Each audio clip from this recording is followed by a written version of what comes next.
So this office was not quite like this when we moved in. It was definitely an older space, a little more dilapidated, and had the potential, but needed to be dusted off, literally and figuratively. And we came in with the vision of creating an open environment, a space where there could be a lot of mobility, a place where anyone is approachable, no closed off private offices, and with extra fundamentals that allow it to feel also like somebody's home, like a place that they would want to work if they didn't have to come to the office.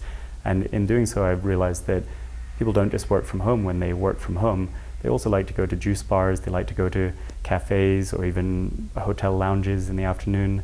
And so I wanted to bake in a lot of those elements to the design here. Flow states and mindfulness are two things that are very important to me and to our culture.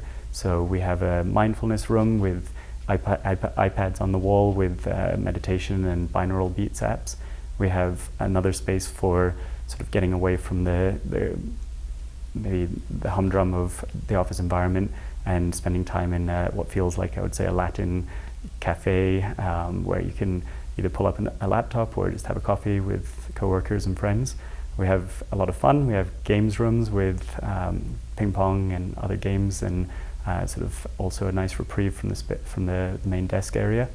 And we've tried to create a lot of art and a sense of this being a creative space, this being a place where you come to generate new ideas, to share with excitement, to have that fun that's associated with the essence of living, which is to create. And I think in our art pieces, in our collaboration with an all-female construction team here called Sisters Construction here in Denver, we were able to put a lot of inspiration into the walls, literally through this reclaimed wood paneling and a swing. And one of the pieces I'm most proud of is 1970s ski gondola that we were able to bring down from Vail Resorts, and it's the last remaining one from a whole line of gondolas that was taken down after the 70s. And so we converted that into a little phone booth or a little meeting room, and the kind of fun elements like that, I think, speak to the type of people that work here and the type of energy we cultivate. We're seeing people enter this industry from more or less every space. If you have an expertise in some niche facet of business or even arts or entertainment and events, then you have a place in the cannabis industry. Really, there's no limit, given that it's a product that serves on the retail and on the production and on the cultivation and on the marketing and the events spaces. There's so much opportunity in the industry, and certainly far from saturated. And I would say that specifically where I've noticed a lot of incredible expertise enter is in the business world. I think that 4 years ago it was much harder to find a really business savvy individual running a company or operating a company with the kind of know-how that has come along with decades of education from other spaces. And the cannabis industry might not have been as attractive for an individual like that 10 years ago, 5 years ago, 4 years ago, but now we're starting to see those types of people come in and offer tremendous value to the growth of cannabis, but also the growth of the public markets that want to engage with a substance that they don't know too much about. One area that's definitely not figured out fully is the marketing and advertising aspect of cannabis, and that's because there's still so much restriction. If you want to let people know in your sort of audience that there's an opportunity for them to buy a product or to visit your licensed dispensary where they can purchase that product, you don't have the normal channels available to you. So Facebook, Google, even billboard advertising really all prohibit that kind of messaging. And so to an extent, we've helped with that. To an extent, several other companies are helping in a big way. But I would say the limitations for a brand that's trying to just get exposure for a product they believe in are definitely there, and will take some more time for that to shift. Back in the early days, we met with, I would say, 4 to 6 dispensaries, and out of those, 2 agreed to try our first product.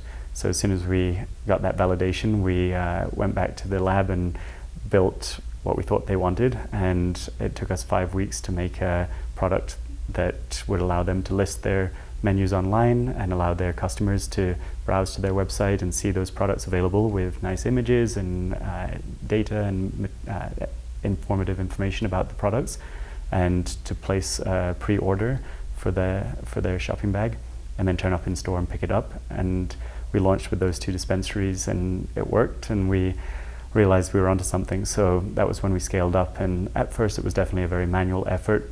We were lucky to bring on a VP of sales very early on, Carter, who came from Salesforce and just had a wealth of knowledge that none of us did about how to bring a completely new product to an audience that was not aware that technology could solve their problems. And so with that initial exposure, we got some trust from the dispensaries in the Denver area. And from there, it was a combination of word of mouth, an excellent sales team, starting to do some marketing in the form of emails, and making sure that we were just keeping our clients up to date as to what we were building for them and how we were planning to solve problems, and making sure there was a two-way dialogue as well, so that not only were they receiving great product, but we were able to engage them in a dialogue about what kind of challenges they were facing and how technology might be able to solve those challenges. Well, early on, when we were just 5 people, I believe, in the company, we were hitting a pretty challenging point. We were doing really well with our clients and our software was performing, but we just weren't charging very much money because we wanted to make sure that we could get that adoption. And so financially, we were about to hit a bit of a rough patch. And I would say just at the right time, we were admitted to 500 Startups, which is a really incredible, one of the top 3 accelerator programs in the country. And so we actually joined that program in San Francisco, spent 4 months getting trained and tutored and mentored on how to build a business successfully. And that education was so great, it really put us in a position of strength to measure our performance and to grow based on the data as opposed to just what feels right. And I think that's one big pitfall that a lot of entrepreneurs make. I have in the past as well, which is to constantly be following your gut. And it's also hard because we receive that advice all the time, follow your gut, in technology especially, but in any startup, I would say there's an opportunity to measure really key attributes in your company and grow based on what's working, not just what feels right, because there are going to be a lot of days that don't feel right, and that compass is often off. So that lesson was really fantastic, and we learned a lot more from 500 Startups. And coming out of that program, we were in a really strong position. So that was one big highlight. I would say that it's been well studied that the number one contributing factor to success as an entrepreneur is grit.